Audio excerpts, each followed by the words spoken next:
So the Rebbe is talking about the redemption. The redemption, of course, is by Moshiach. The redemption is in Hebrew means, the word for redemption in Hebrew is called geula. I don't know why exactly it's called redemption, but okay. Everything becomes redeemed. Anyway, that's what it's called. So let's use the Hebrew word for geula, because that's much more expressive and it's much more illustrative.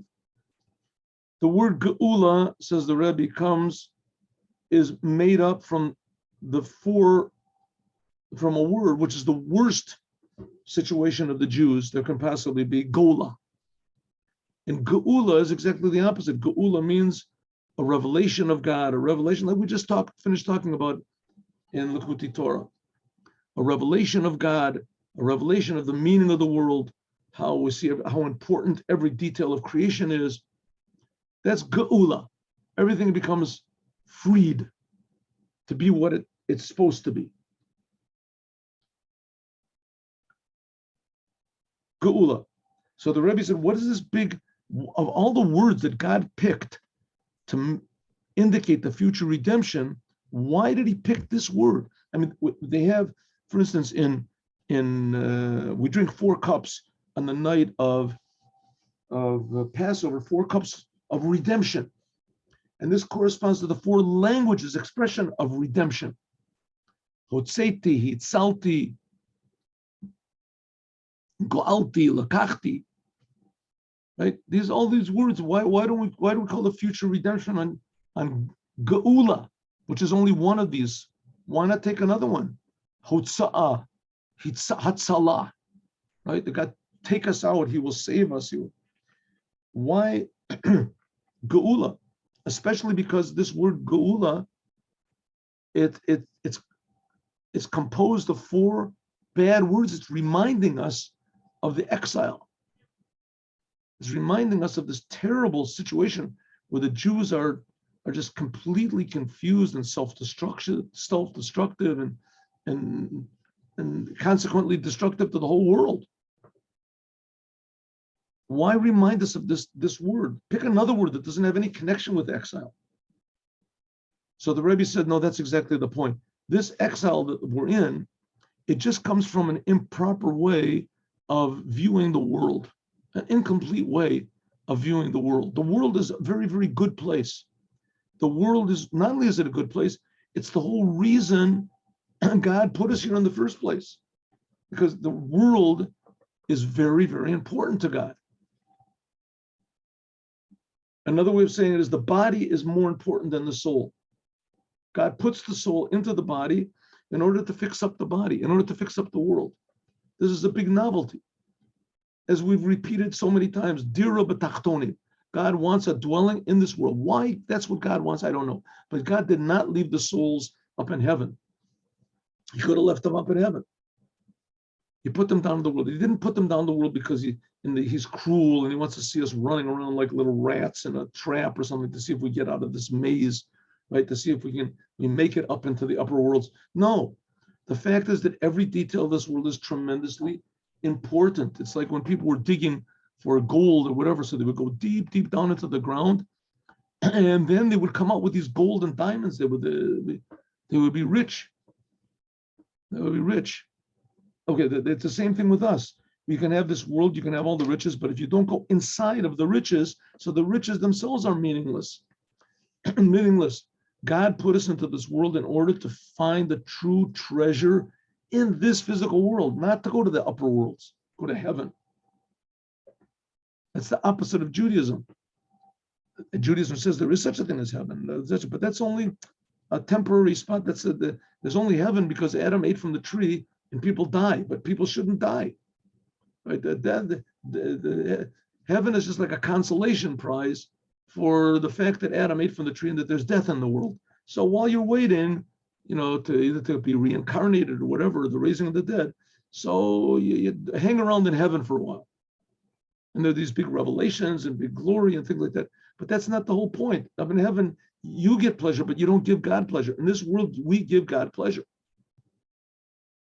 It says the Rebbe, that's the whole entire idea of why God made the world. The Geula, the word redemption, is coming to tell us how important the Gola, the exile, is. It's just we have to cure it. We have to fix it up. Can't throw it away. Right? It's like if the parents, they give birth to a child and the doctors come out and they say, listen, we've done all these checks on your child and he's just remains unconscious. We can't figure it out. We've done all these checks. Your child is a genius. He's talented. He has all these potentials, but, he's just, it'll cost you like, $1,000 a day just to keep him alive. So the parents say, oh, just throw him away. Oh, no problem. Just throw him away. No one would say that. How am I going to get the money up?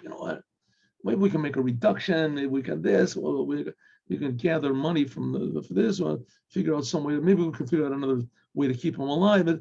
But nevertheless, it's important to keep him alive until he wakes up. Right? Find some cure. That's the same thing with the world. The world is wonderful, beautiful, holy, but all potential. It's asleep. It's in a deep coma. We're not to throw it away. And that's the word geula, is to remind us that the world is very, very important. We just have to put the ALEF into it. We have to wake it up.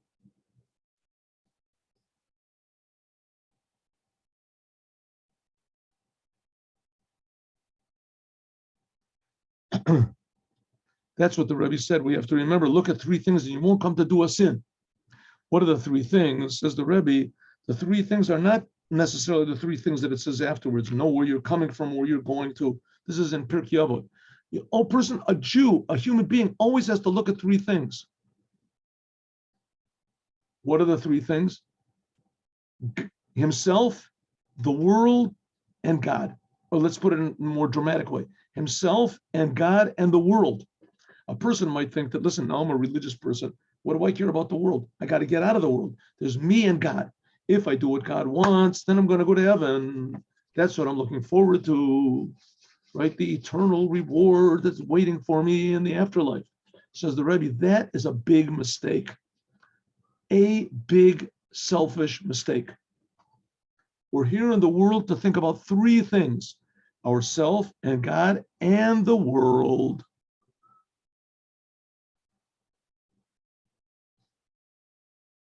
Says now we can understand this thing about why Geula has the same letters as Gola inside of it.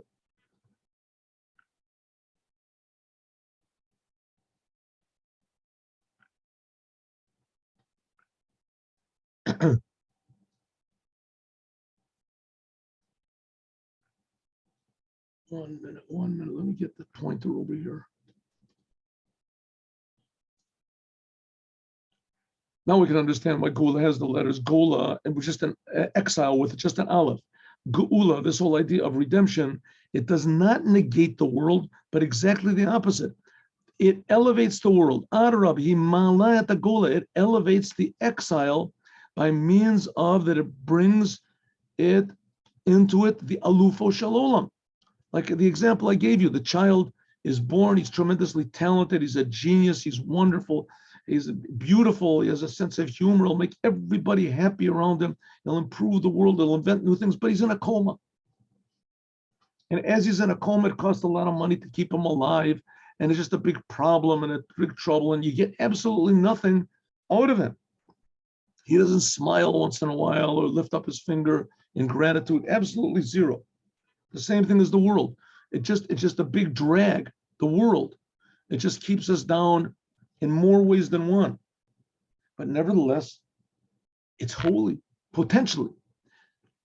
So therefore, the Gola, the world, the body of this child and his potential is very, very precious. It's just a pain in the neck. It says, okay, but you'll see that in the future, that's the whole idea of redemption, is taking this world as it is in its comatic state, and this world as it is, and just waking it up, bringing in the ALEF.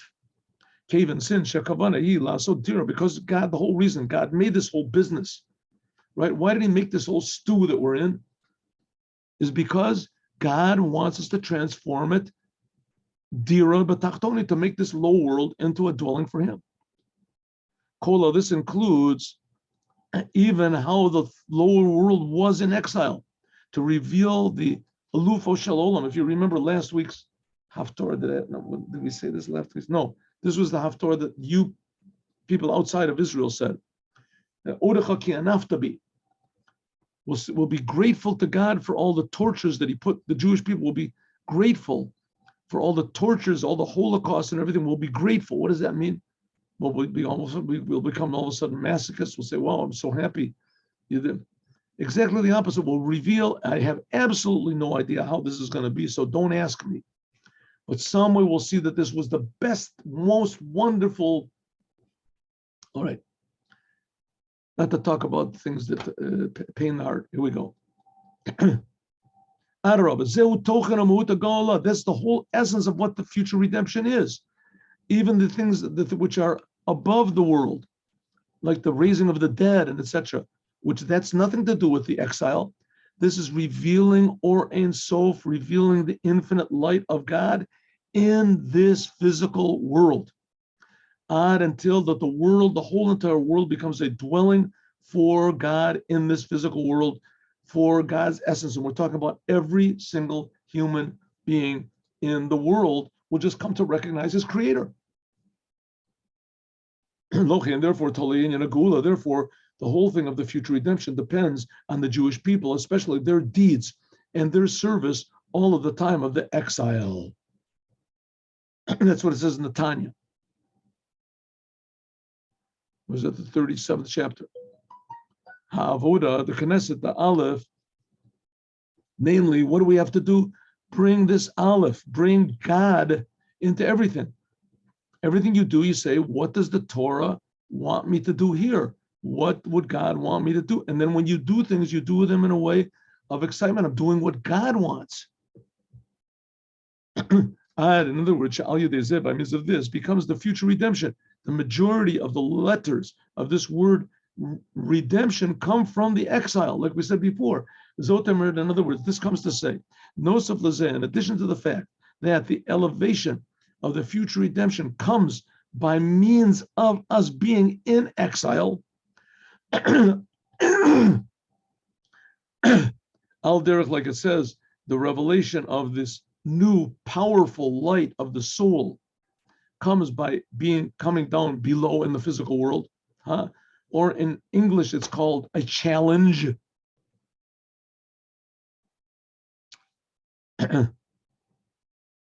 Nasid Geula. That's one big thing about ideally, I'm really not that familiar with the whole thing, but there's what's called the Special Olympics, right? So there's these people who are, they're paraplegics or whatever they are, and they're paralyzed and they're missing some limbs. And they overcome their obstacles and participate in sports or whatever they do. So, these people, usually they don't run as fast as other people do. And they're, so what's the point of going to see? They don't swim as fast. But the whole idea is that they win two things. First of all, there's the the competition between them and the other people. But even more so, there's the competition between them and their handicaps. And they overcome. So they overcome these two handicaps. In some ways, it's more interesting than the regular Olympics. I don't know if or the sports is a multi-trillion dollar business, multi-trillion, quadrillion, who knows how much, in all sorts of different sports that there is, boxing and hockey and all these other bizarre sports that they have. And what do you need it for? Right? What do you need it for? Just let everybody, rest and be this. No, they put one person in that he's really super trained to win. And then they put against them another person that's super trained to win. Why would you want to do a thing like that? Let each person take his turn. What do you have to have these arguments for? One team, they'll put in their goals or whatever, or this boxer will just get out there and he'll, move around and punch a bag or something. And then the other guy will do his thing. What do you have to have opposition for? He says that's the whole thing that makes it interesting. That makes it interesting. Okay, I don't know what the benefit of sports is. And that's a whole different point. boxing for sure, even though it's tremendously interesting, but it's a very dangerous, destructive force. It's not a Jewish sport 100%. It shouldn't be. I mean, the fact of the matter it is. My father used to be a boxer a long time. It was in university. Anyway, it's an interesting sport, perhaps the most interesting and challenging sport of all the sports is boxing. But nevertheless, what do you need to have an opposition for? Just let it says, because that's what makes things interesting. And when a person, it brings out the how do you say, the true power of a person, powers he didn't even know he even had, like jumping higher and running faster and going stronger and this and this. So that's the whole idea of the world. God put us into this world. That's where the analogy breaks down, because sports is just empty entertainment basically, and the world is not based. It is reality, but it still is based on this whole idea of victory. And victory in its source comes from a very, very high and a holy source. And that's the whole idea, that God wants to be victorious over the world, to reveal godliness in the world and to defeat all these other religions and saying they have to go to heaven and forget about the world. And that's part of the enemy. So in other words, that's the whole idea of Geula, that the main thing of Geula is the exile, remembering the world, and that we have to work on the world and put an ALEF in it and wake it up. That's only we Jewish people can do it. The soul has to come into the world by revealing the soul, the source of the soul in the world, accepting the challenge. This becomes Atzma. So when something, God forbid, not good happens in life, and I say God forbid because there should never be bad things or disease or whatever happens, but when it does happen, we should realize it's a challenge from God. And that we have to not get depressed and not get angry and not fall into lust and not follow our desires or our crazy revenge and things like that.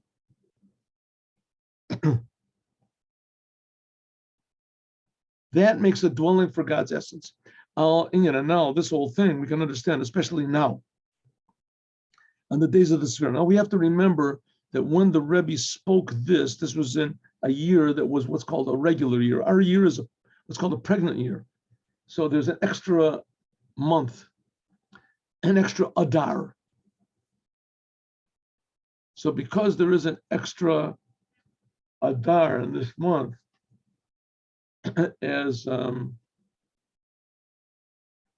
therefore things are pushed back a little bit.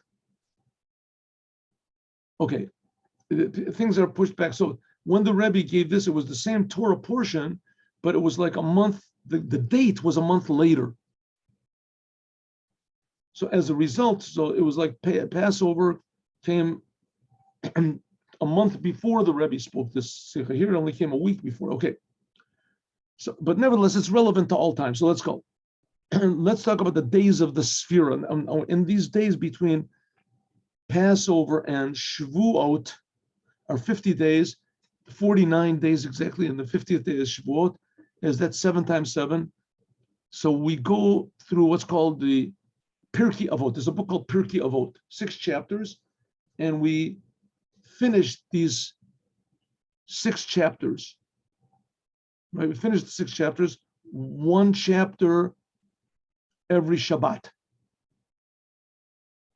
So there's 7 Shabbatot.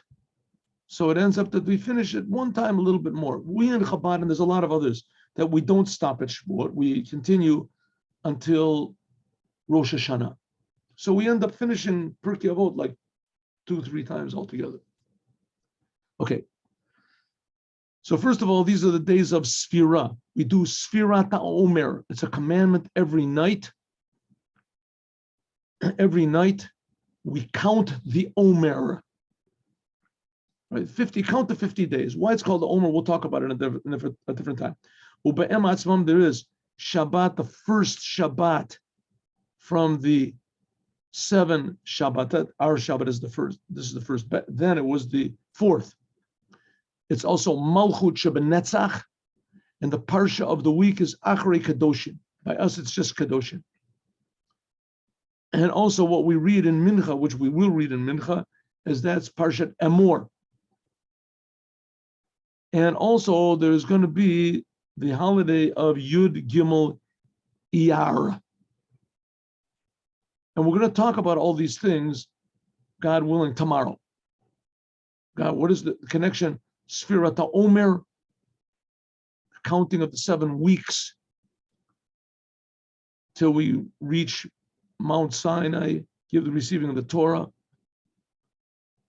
And the 4th Shabbat, Malchut Shabbat. And we'll go through these, and we'll have a little look at all of these things, and the whole idea and connecting all this of bringing the ALEF into Gola, just increasing good in the world, and refining our 7 emotions. That's the whole idea of the 7 weeks, etc. God willing, we'll talk about all this tomorrow. Here we go. Let's look at the Yom Yom.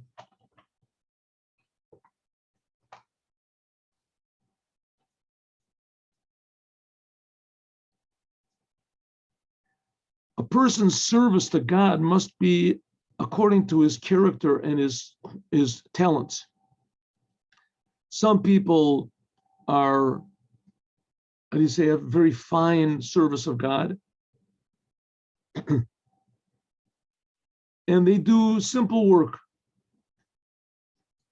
Even though the baking bread is very important, but this is a sin. Let's just take a simple example. A person who is able to be a brain surgeon, and instead he takes the work of being a janitor in the hospital.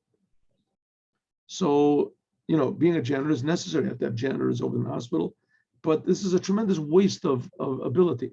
So everybody has to find what is their ability, what are their abilities and talents and qualities, and that they can contribute to the world, and to contribute to the utmost, and not to be lazy or to underestimate our own gifts that we have, because we have an obligation to give these gifts and not be stingy or be lazy, and reveal them to others. Have a good day with Moshiach. Now, God willing, 3 o'clock, we'll continue learning some of the 50 so commandments in this week's Torah portion. 3 o'clock this afternoon.